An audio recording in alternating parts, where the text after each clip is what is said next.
Fire up your laptop, get your tablet, watch on your TV. Get yourself comfy, this could take a while, make a cup of tea. There'll be songs, there'll be smiles, you might hear a story.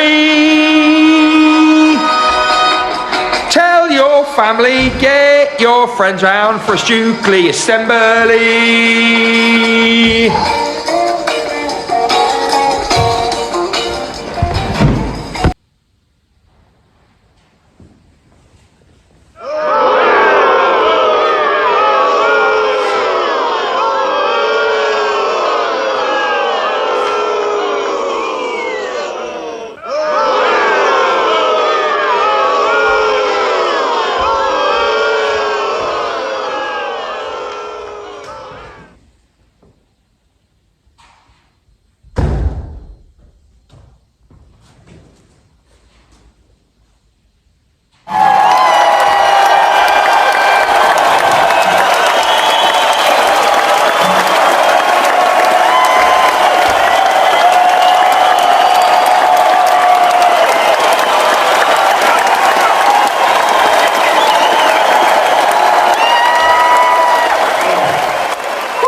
Good morning everyone and welcome to our Wednesday reading assembly. Whew.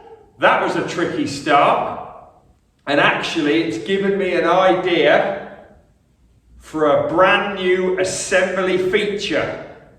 So at the end of today's reading assembly we've got a brand new assembly feature for everyone to join in with. Right, welcome everyone. You know the values, you know the motto, you know the curriculum, you know the 4 words. We're now going to get stuck straight into Northanger Abbey. But before that,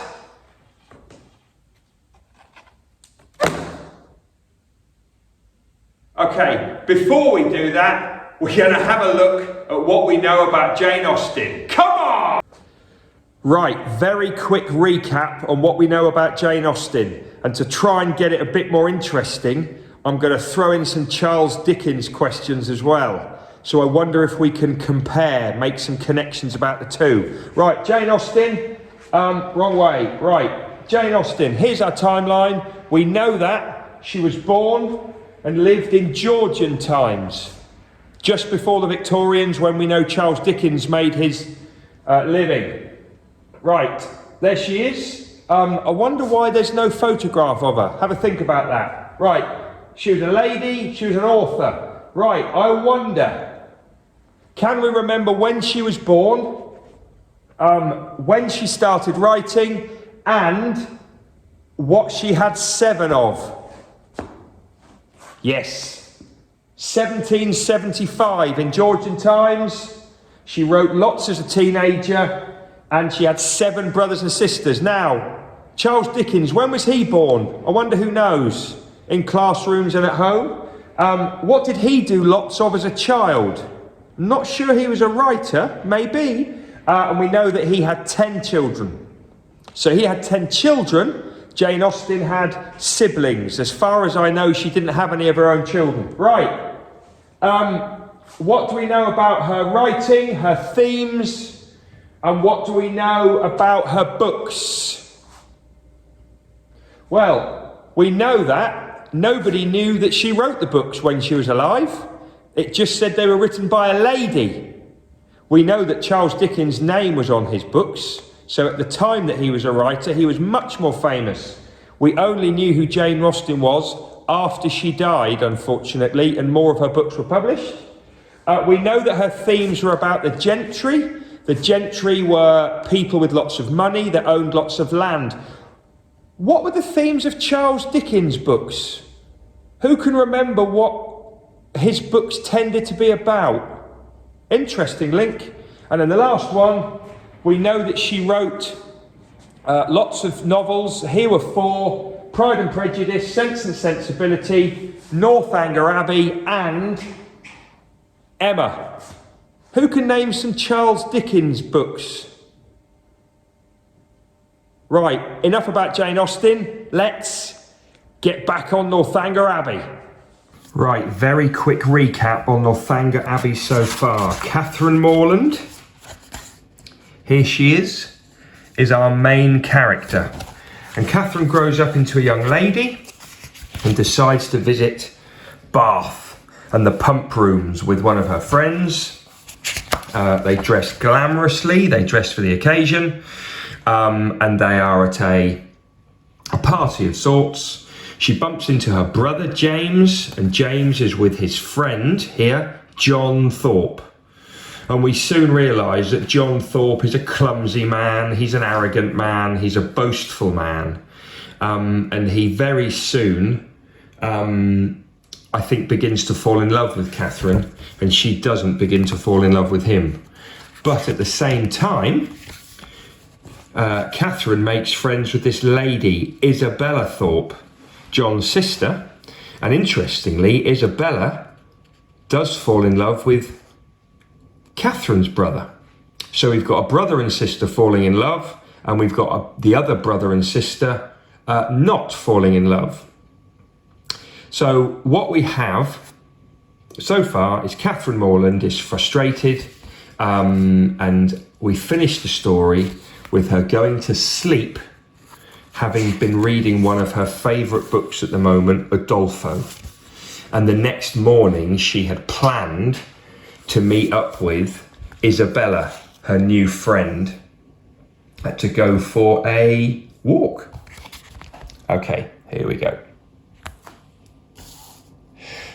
The following morning passed slowly, and Catherine did very little until she was due to meet Isabella Thorpe. Isabella, however, did not turn up, and Catherine was left looking disappointed and alone. She was pleased not to have bumped into John Thorpe again, however.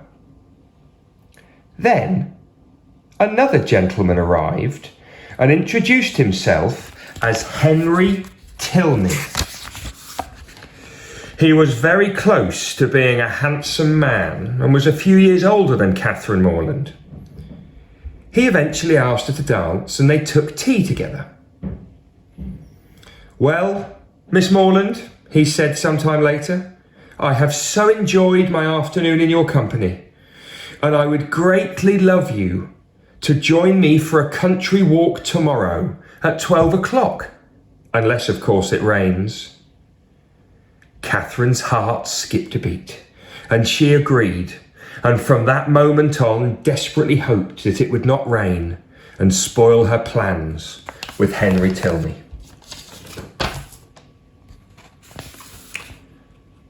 Unfortunately, at noon the following day it was indeed raining, and Catherine watched from her window, desperately hoping it would soon brighten up. She made her way downstairs, hoping that Henry Tilney would soon arrive, as the rain was beginning to slow down and eventually stop. Then arrived a man. But it was not Henry Tilney.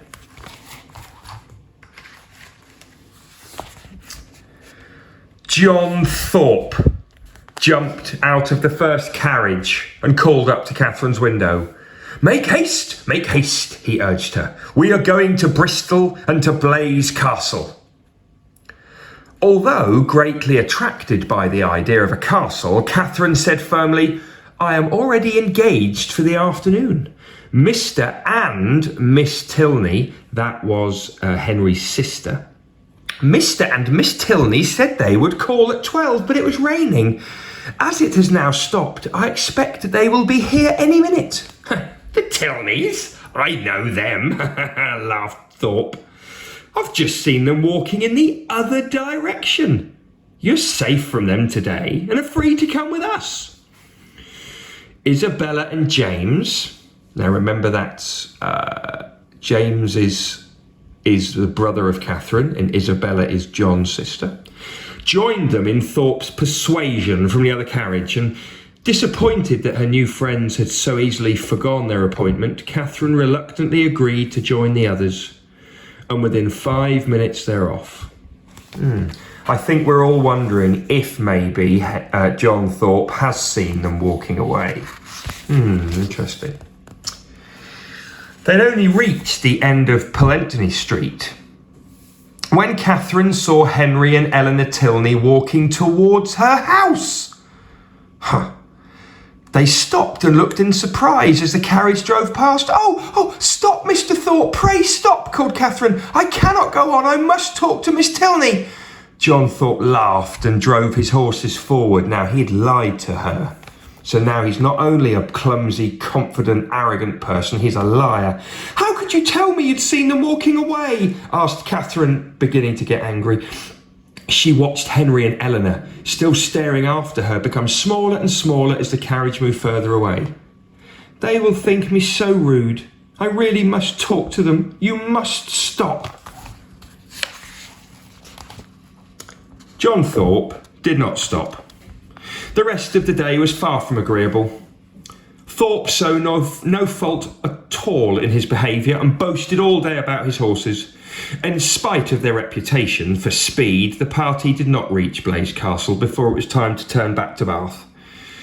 Catherine found it difficult to be civil, that means polite, as she stepped from the carriage released at last. Early the next morning, Catherine hurried to call on Henry and Eleanor. They were both absent. She had to endure her agony until that evening when she saw Henry at the theatre. During the interval, she was able to explain fully. He understood and accepted her apology. Catherine, feeling that she was the happiest girl in Bath, listened with sparkling eyes and a fluttering heart to everything Henry said. So clearly, finding him irresistible, she gradually became so herself. Is that Thorpe over there, talking to my father? Asked Henry, pointing across the theatre to where John Thorpe was indeed having a conversation with another gentleman. Before Catherine could speak, the bell rang for the start of the second act at the theatre.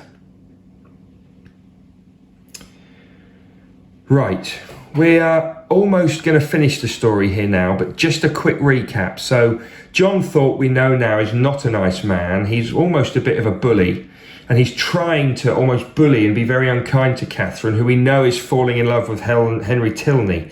And now we have Henry Tilney's father just here, and John Thorpe is speaking to him. That's a mysterious conversation. With no more engagements for the next few days, Catherine was able to finish her book Udolpho. Then came an invitation. The following week, still wondering at Isabella's news, Catherine received another surprise. Eleanor Tilney approached her in the lower rooms and said, "Catherine, we are all leaving Bath in a fortnight." Catherine's face fell. She would miss Henry Tilney. "Perhaps you would be so good," continued Eleanor shyly. "It would make me very happy if... My father has asked if you would honour us with a visit to our home. Northanger Abbey."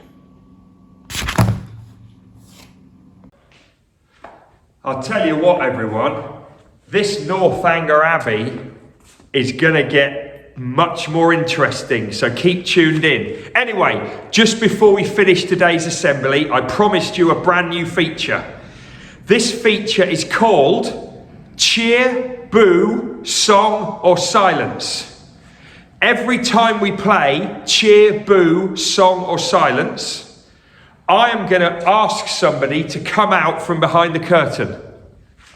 When that person comes out, they will either get a cheer, a boo, a song, or silence. Now, it is completely random. There is not a reason for what they get. It's just completely made up. So what I need you all to do in your classrooms or at home is to guess, are they going to get a cheer, a boo, a song, or silence? Our first player, I'm very, very pleased to say, is Mr. Smith. So in a moment, Mr. Smith is going to come out. When he comes out, is he going to get a cheer, a boo, a song, or silence? Play now, make your guesses now before he comes out. Cheer, boo, song, or silence. Come on! Right, hope you've made your minds up. First time we played this, it might be the last. Ladies and gentlemen, what do you think's going to happen? Out you come. Let's give a big welcome to Mr. Smith. Take it like a man, baby, if that's what you are, 'cause I'm moving on. You're It was the moving song. on now. It was the song. Come on. Nothing can stop me. Right, thanks everyone. Great reading assembly. If you haven't seen Mr. Partridge's phone call, please tune into that soon because he's going to be eating an onion very shortly. Also, don't forget, tomorrow is singing assembly. It's going to be fantastic, and there'll be more rounds of cheer, boo, song, or silence. And then Friday, scaring assembly. Going to be fantastic. Have a great day. Fire up your laptop, get your tablet, watch on your TV. Get yourself comfy, this could take a while, make a cup of tea. There'll be songs, there'll be smiles, you might hear a story. Tell your family, get your friends round for a Stukeley assembly.